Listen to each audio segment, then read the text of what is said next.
Everyone, welcome to our channel. ये channel है मेरी बेटी के नाम पे, तनुषी के, और मैं हूँ शिवानी। और ये पहली वीडियो है मेरी पेरेंटिंग एडवाइस से रिलेटेड। इससे पहले आपने मेरी बेटी को इस चैनल पे देखा होगा अलग अलग डिफरेंट लर्निंग या फन एक्टिविटी करते हुए, और ये पहली मेरी वीडियो है पेरेंटिंग की। इससे पहले मेरा जो दूसरा चैनल है अपना, तनुषी एंड फैमिली के नाम से, वहाँ पे मैं पेरेंटिंग टिप्स आपको देती थी। इसके साथ साथ कुछ और कंटेंट जैसे टीनेज से रिलेटेड या फिर लेडीज़ की अपनी जो प्रॉब्लम्स होती हैं, या स्किन केयर हो गया, हेल्थ केयर हो गया, मेकअप हो गया, वो सारे आपको वहाँ पे वीडियोस मिल जाएंगी। सोशल अवेयरनेस, मोटिवेशनल वीडियोस, वो सारा कुछ कंटेंट वहाँ पे है। तो काफ़ी ज़्यादा खिचड़ी टाइप बन रही थी, तो इसलिए मैंने थोड़ा सा पेरेंटिंग के लिए ये एक अलग चैनल बनाया है। यहाँ पे आप मेरी बेटी को देखेंगे अलग अलग तरह की किड्स एक्टिविटी करते हुए, और कभी कभार मैं भी आपको दिख जाऊंगी थोड़ी बहुत पेरेंटिंग एडवाइस और टिप्स के लिए।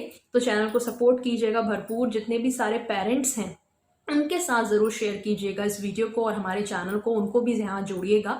और जितनी भी आपकी पेरेंटिंग से रिलेटेड आपको एडवाइस चाहिए, टिप्स चाहिए, वो आपको यहाँ पे मिल जाएंगे। आप मुझे कमेंट करके अपनी रिक्वेस्ट भी दे सकते हैं। तो अपना प्यार जो है वो हमें भरपूर देते रहिए। ये वीडियो जो आज की है, आज का जो मेरा टॉपिक है वो मैं डिस्कस करने वाली हूँ कि इस लॉकडाउन के पीरियड में, ये जो 3-4 महीने हो गए बच्चे हमारे घर पे बैठे हैं, एक पूरा उनका रूटीन जो एक चलता था वो पूरा टूट चुका है।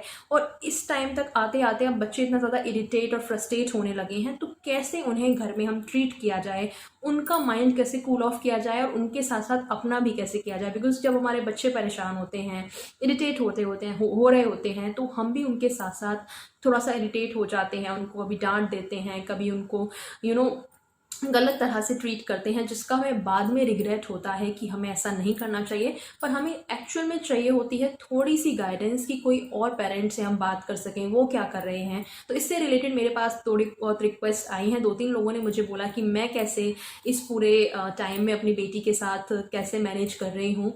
और क्योंकि आप तनुषी को आप अलग अलग एक्टिविटी करते हुए देख रहे हो, इतना उसे खुश देखते हो, तो काफ़ी ज़्यादा मुझे 2-3 लोगों ने बोला कि प्लीज़ हमारे साथ शेयर करो। तो मैंने सोचा कि क्यों ना अपनी पहली पेरेंटिंग एडवाइस इसी वीडियो के साथ शुरू करूं और आपको बताऊं कि मैं क्या कर रही हूं अपने बेटी का माइंड कूल ऑफ करने के लिए, ताकि वो इरिटेट ना हो, कैसे उसे अलग अलग चीज़ों से इंगेज कर रही हूं। तो आज की वीडियो शुरू करते हैं। पसंद आ जाए तो लाइक, कमेंट और शेयर ज़रूर करना। तो आइए शुरू करते हैं। देखो, सबसे पहली चीज़ तो ये है कि हमारे बच्चों का जो रूटीन है ना पूरा, वो चेंज हो चुका है। जैसे कि पहले बच्चा जो है वो उठता था, ब्रश करता था, ब्रेकफास्ट करता था, स्कूल जाता था, फिर आके आप उससे कपड़े चेंज कराते थे, कुछ खाने को देते थे, थोड़ा सा दोपहर में सो लिया या फिर होमवर्क कर लिया, फिर थोड़ा सा प्ले टाइम हो गया शाम का। एक पूरा रूटीन सेट था। उस रूटीन के हिसाब से हम पेरेंट्स की भी पूरी एक रूटीन सेट थी। पर अब ये पूरा सा सब कुछ चेंज हो गया है, सब कुछ हिल गया है। तो बहुत ज़्यादा ज़रूरी है कि आज भी इस टाइम में भी अगर बच्चा घर में है तो भी उसका एक रूटीन जो है वो सेट किया जाए। जैसे कि कितने बजे उसे उठाना है, थोड़ा बहुत ऊपर नीचे चल जाएगा, आधा पौना 1 घंटा, तो इतना कोई स्ट्रिक्टली आपको फॉलो करने की ज़रूरत नहीं है। पर फिर भी एक रूटीन ज़रूर होना चाहिए कि कितने बजे बच्चा उठ रहा है तो उसके बाद में उसे क्या करना चाहिए, उसको कितना टाइम आपको उसे खेलने के लिए देना है, कितना टाइम उसे पढ़ाने बिठाना है, कितना टाइम उसे थोड़ी एक्स्ट्रा एक्टिविटी करानी है, कितना टाइम उसका थोड़ा सा फिजिकल एक्टिविटी का भी है। क्योंकि घर में रहते हुए बच्चों की इतनी फिजिकल एक्टिविटी नहीं हो पा रही, जिसकी वजह से बच्चों की भूख भी मर गई है। आपने नोटिस किया होगा, तो भूख भी मर जाती है, फिजिकल एक्टिविटी नहीं होती, टोटल उनकी ओवरऑल डेवलपमेंट में भी असर पड़ता है। तो थोड़ा सा टाइम आपको फिजिकल एक्टिविटी के लिए भी रखना है, ठीक है। तो ये एक रूटीन आपको सबसे पहले ज़रूर बनाना है बच्चे का। शुरू में 1 दिन में या 2 दिन में ही ये काम नहीं होगा, धीरे धीरे आप ट्राई कीजिए और धीरे धीरे करके उनको इस रूटीन में ढालिए, ठीक है। तो कम से कम आपको हफ्ता 10 दिन लग जाएगा रूटीन बनाने में। पर एक बार रूटीन बन गया तो आपकी पूरी फैमिली के लिए ही ये पूरा अच्छा एक चीज़ रहेगा कि हर किसी को अपना पता होगा कि इतने बजे हमें ये करना है, ये करना है। तो पूरा घर का एक जो रूटीन है वो सेट हो जाएगा इसके बहाने। अब बात करते हैं नेक्स्ट की इस रूटीन में जो आपको बच्चे को पढ़ाने वाला टाइम है, वो चाहे तो आप बच्चे की जो ऑनलाइन क्लासेस चल रही हों वो इंक्लूड कर सकते हैं, या बच्चे को जो होमवर्क मिल रहा है वो आप उसमें ऐड कर सकते हैं, या आप खुद से ही अगर अपने बच्चे को घर में पढ़ा रहे हैं तो उसकी जो भी उसकी क्लास है, उसका स्टैंडर्ड है, उसके हिसाब से उसका जो भी सिलेबस है वो आप पता कीजिए कि मेरे बच्चे को क्या क्या आना चाहिए स्टैंडर्ड में और मेरे बच्चे को कितना आता है। तो सेल्फ आप उसको उसकी पढ़ाई कराना शुरू कीजिए। बिकॉज हो रहा क्या है कि अगर ऑनलाइन क्लासेस भी आपकी हैं तो भी टीचर ऑनलाइन उसको बैठ के जज नहीं कर सकता कि बच्चे को कितना समझ आ रहा है या कितना नहीं। आपको इस टाइम पे अपने बच्चे पे फोकस करने की ज़रूरत तो है ही, वरना वो पीछे रह जाएंगे, जितना उन्हें आता है वो भूल जाएंगे और नई चीज़ों में कंफ्यूज हो जाएंगे अगर उन्हें प्रॉपर गाइडेंस नहीं मिली। ठीक है, तो आपको बहुत ज़्यादा उनको थोड़ा सा ध्यान देने की ज़रूरत है पढ़ाई के मामले में। अब बात करते हैं प्ले टाइम की। प्ले टाइम जो है वो आपके बच्चे की कोई भी फेवरेट एक्टिविटी हो सकती है जिसमें उनको इंटरेस्ट हो। ठीक है, हमें कोशिश करनी है ज़्यादा से ज़्यादा इस चीज़ की कि जो इंडोर एक्टिविटीज़ हैं उसमें ही बच्चे जो हैं वो फोकस करें। उसमें नई नई आप इंडोर एक्टिविटीज़ जो हैं उनके आइडियाज़ आप ले सकते हो इंटरनेट से। मेरे चैनल पे मेरी बेटी की एज के हिसाब से 3.5 साल की है, वो नर्सरी की एज है उसकी, उसके हिसाब से मैं डिफरेंट एक्टिविटीज़ बताती ही रहती हूँ उस चैनल पे। तो जैसा मैंने कहा, बने रहिए मेरे साथ, सब्सक्राइब ज़रूर कर लेना इस चैनल को। तो एक्टिविटीज़ आप कराइए बच्चों को अलग अलग। ठीक है, इसके अलावा जो थोड़े बड़े बच्चे हैं उनको आप एक टॉपिक दे दीजिए, उन पे बोलना, उनकी इंग्लिश इंप्रूव आप करा सकते हैं। ड्राइंग एक्टिविटीज़ आप उन्हें करा सकते हैं, बहुत सारे बच्चों को ड्राइंग में इंटरेस्ट होता है। तीसरा, आप उन्हें क्राफ्ट करा सकते हैं, क्राफ्टिंग में भी बच्चों का बहुत ज़्यादा इंटरेस्ट होता है और एक बार वो चीज़ करने बैठेंगे तो 1 डेढ़ 2 घंटा उनका उसमें निकल जाएगा, तो बच्चों का काफ़ी ज़्यादा टाइम उसमें जाएगा और कुछ सीखेंगे भी। तो लर्निंग, फन के साथ साथ लर्निंग एक्टिविटीज़ भी हों उनकी, इस चीज़ का भी आपको ध्यान रखना है। तो दिन की एक एक्टिविटी ज़रूर करनी है, दिन में थोड़ा सा फिजिकल टाइम भी रखना है। फिजिकल एक्टिविटी में आप कर सकते हैं कि कोई भी उनको ऐसा गेम जिसमें थोड़ी सी फिजिकल एक्टिविटी हो रही है, आपके घर में जो आपका ड्राइंग रूम है, आप वो चीज़ वहाँ कर सकते हैं जहाँ थोड़ा सा स्पेस हो बच्चे को अपनी फिजिकल एक्टिविटी करने के लिए। आप अपने बच्चे को छत पे ले जा सकते हैं, वहाँ पे उन एक्टिविटी करा सकते हैं, या फिर अगर आपके पार्क में बहुत ज़्यादा क्राउड नहीं आ रहा है तो वहाँ पे भी कर सकते हैं। ये चीज़ ज़रूर ध्यान रखिएगा कि जब भी आप बच्चे को घर से बाहर ले जाएं तो उनको प्रॉपर सैनिटाइजेशन का उनका ध्यान रखें, दूसरे बच्चों के साथ इतने ज़्यादा कांटेक्ट में ना आए उसका भी ध्यान रखें। तो पूरी सेफ्टी का आपको ज़रूर ध्यान रखना है। और मैं तो अभी बिल्कुल बाहर नहीं निकाल रही हूँ, कभी कभार वो अपनी छत पे चली जाती है, जैसे साइकिल से चलाना होता है तो हमने छत पे उसकी साइकिल ले जाते हैं, वहाँ वो चला लेती है, या बैट बॉल खेलना होता है वो छत पे कर लेती है। बाकी हम बाहर तो अपने बच्चे को इस टाइम नहीं ही निकाल रहे हैं। बाकी आप अपने हिसाब से देख सकते हैं आपके बच्चे के लिए क्या ज़रूरी है, और कोशिश कीजिएगा कि अगर घर में ही थोड़ा सा जगह हो या तो कोई खाली कमरा हो जिसमें थोड़ी सी जगह खाली हो, या घर के ड्राइंग रूम में ही या घर की बालकनी में ही आप वहाँ पे इसे एक्टिविटी करा सकते हैं। घर में खेलने के लिए आप फिजिकल एक्टिविटी के लिए जंपिंग करा सकते हैं, जो वो होती है रोप होती है, रोप से स्किपिंग करा सकते हैं आप, या फिर जो बास्केटबॉल होती है वो घर के लिए भी आती है, एक छोटी सी बास्केट आ जाती है जिसे आप कहीं भी लगा सकते हो। ये सारे जितने भी इक्विपमेंट हैं, बच्चों के टॉयज़ हैं, ये आपको अमेज़ॉन पे या फर्स्ट क्राई पे इन पे ईजीली मिल जाएंगे। अब प्रॉपर डिलीवरी आ रही हैं तो आप ऑनलाइन ऑर्डर कर सकते हो। थोड़ा बहुत इन्वेस्टमेंट आपको देखो बच्चों के साथ करना पड़ेगा, अगर थोड़ा सा आप चाहते हो उनका दिमाग शांत रहे, आप भी शांत रहो, तो थोड़ा सा इन्वेस्ट आपको करना पड़ेगा। इंडोर टॉयज़ आपको ऐसे देखने पड़ेंगे अपने बच्चे के इंटरेस्ट के हिसाब से, उसकी एज के हिसाब से कि उनके लिए क्या ज़रूरी है। तो थोड़ा सा इन्वेस्ट कीजिए इंडोर गेम्स में। इसके अलावा ludo, carrom, puzzle game, word game बहुत अच्छा है बच्चों को नए नए वर्ड्स सिखाने के लिए। तो कोशिश कीजिए कि खेल खेल में आप उन्हें चीज़ें सिखाएं। मैंने एक अपनी वीडियो भी शेयर की थी अपने मेन चैनल पे कि fun and learning activities for kid, आप उन्हें क्या क्या सिखा सकते हैं खेल खेल में बच्चों को। तो वो वीडियो भी बहुत अच्छी है, आप चाहें तो मेरे चैनल पे जाके उस पे तनुश्री एंड फैमिली पे चेक कर सकते हैं। बाकी इस चैनल पे भी मैं आगे आने वाले टाइम में शेयर कर दूंगी कुछ एक्टिविटीज़, तो आपको उनसे भी काफ़ी ज़्यादा आइडियाज़ मिल जाएंगे। तो कोशिश यही करिए कि बच्चों को आप खेल खेल में एक्टिविटीज़ सिखाएं। अब तीसरी चीज़ और सबसे इम्पॉर्टेंट चीज़ ये है कि बच्चों को थोड़ा सा ज़्यादा लव, केयर दिखाने की ज़रूरत है हमें। बच्चे बहुत ज़्यादा मेंटल प्रेशर में हैं इस वक्त, उनका पूरा रूटीन चेंज हो गया है। हम ये चीज़ें समझ सकते हैं कि बाहर प्रॉब्लम है, हम नहीं जा सकते, पर बच्चों को ये चीज़ें हम इतने अच्छे से नहीं समझा सकते। जैसे कि मैंने अपनी बेटी को सिर्फ इतना समझाया हुआ है कि इस समय हमारे आसपास, हमारे घर के बाहर बहुत सारे जर्म्स ने अटैक कर दिया है।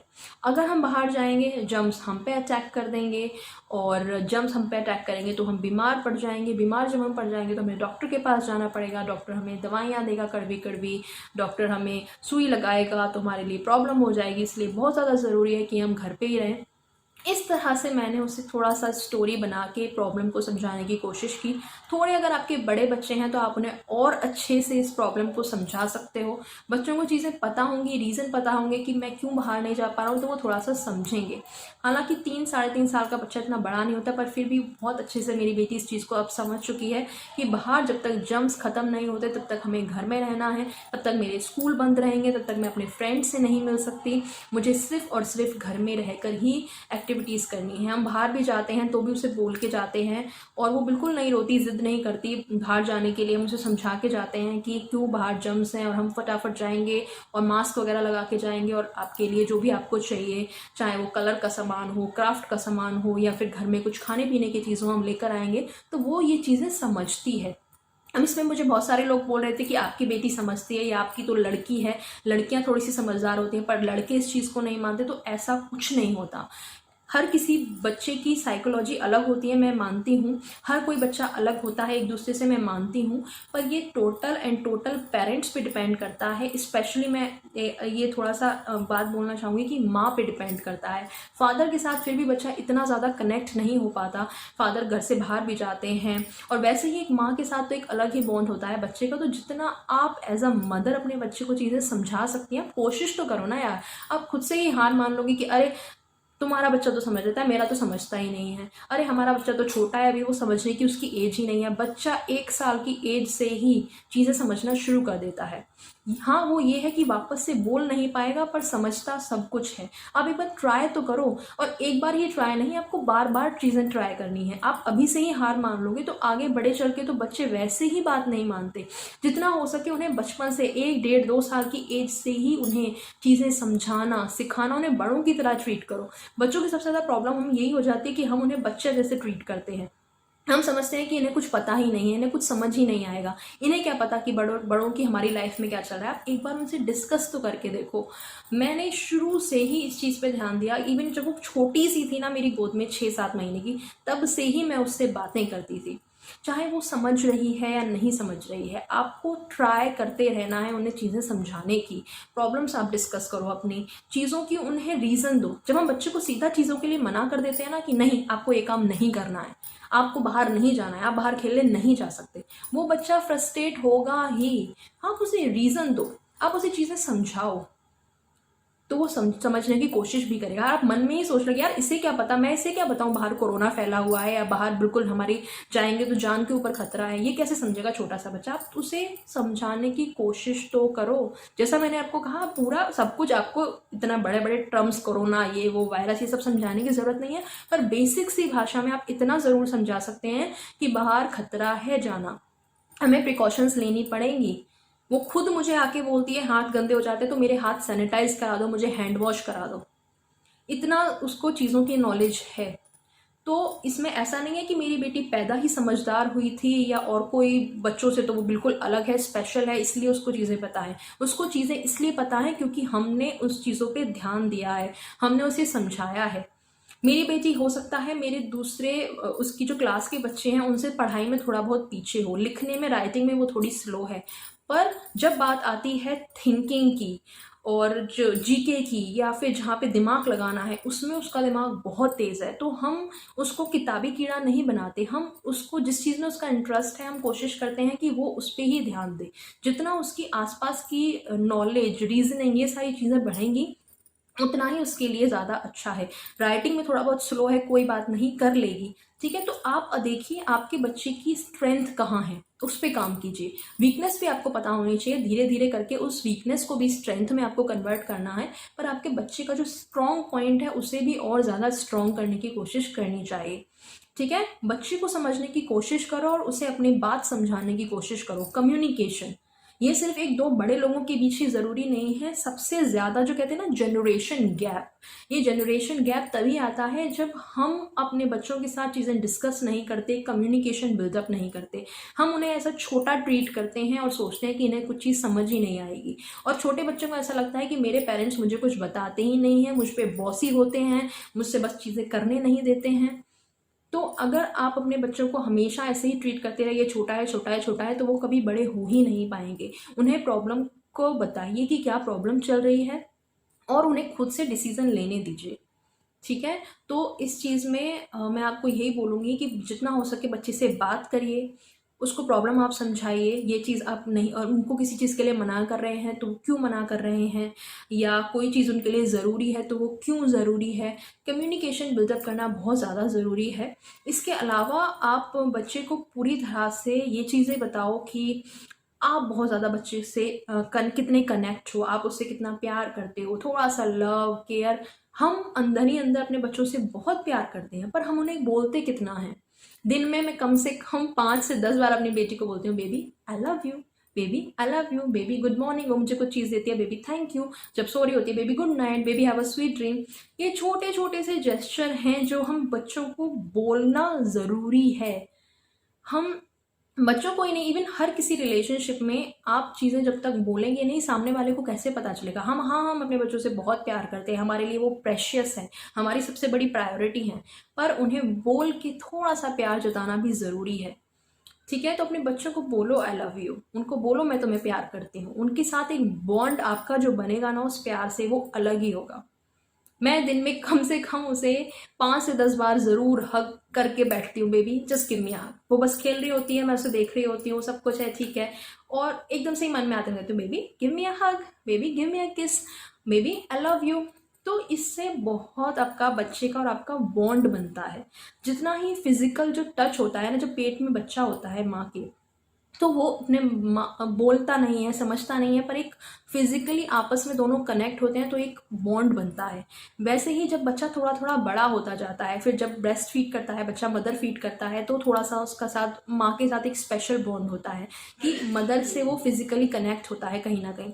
फिर जब बच्चे जैसे जैसे जैसे बड़े होते जाते हैं, हमारा उनके साथ फिजिकल कॉन्टैक्ट जो है उतना ही दूर दूर होता जाता है, जिसकी वजह से हम इमोशनली भी उनसे दूर होते जाते हैं। तो अपना जो फिजिकल कॉन्टैक्ट है उसे आपको बनाए रखना है। उन्हें हक करिए, उन्हें किस करिए, ये सारी चीज़ें करिए, जिससे कि बच्चे के साथ आपका एक कनेक्ट बढ़ेगा। ये सारी चीज़ें आपको बता रही हूँ मैं, खुद के भी आपके मन को शांत करेंगी और बच्चों के मन को भी शांत करेंगी।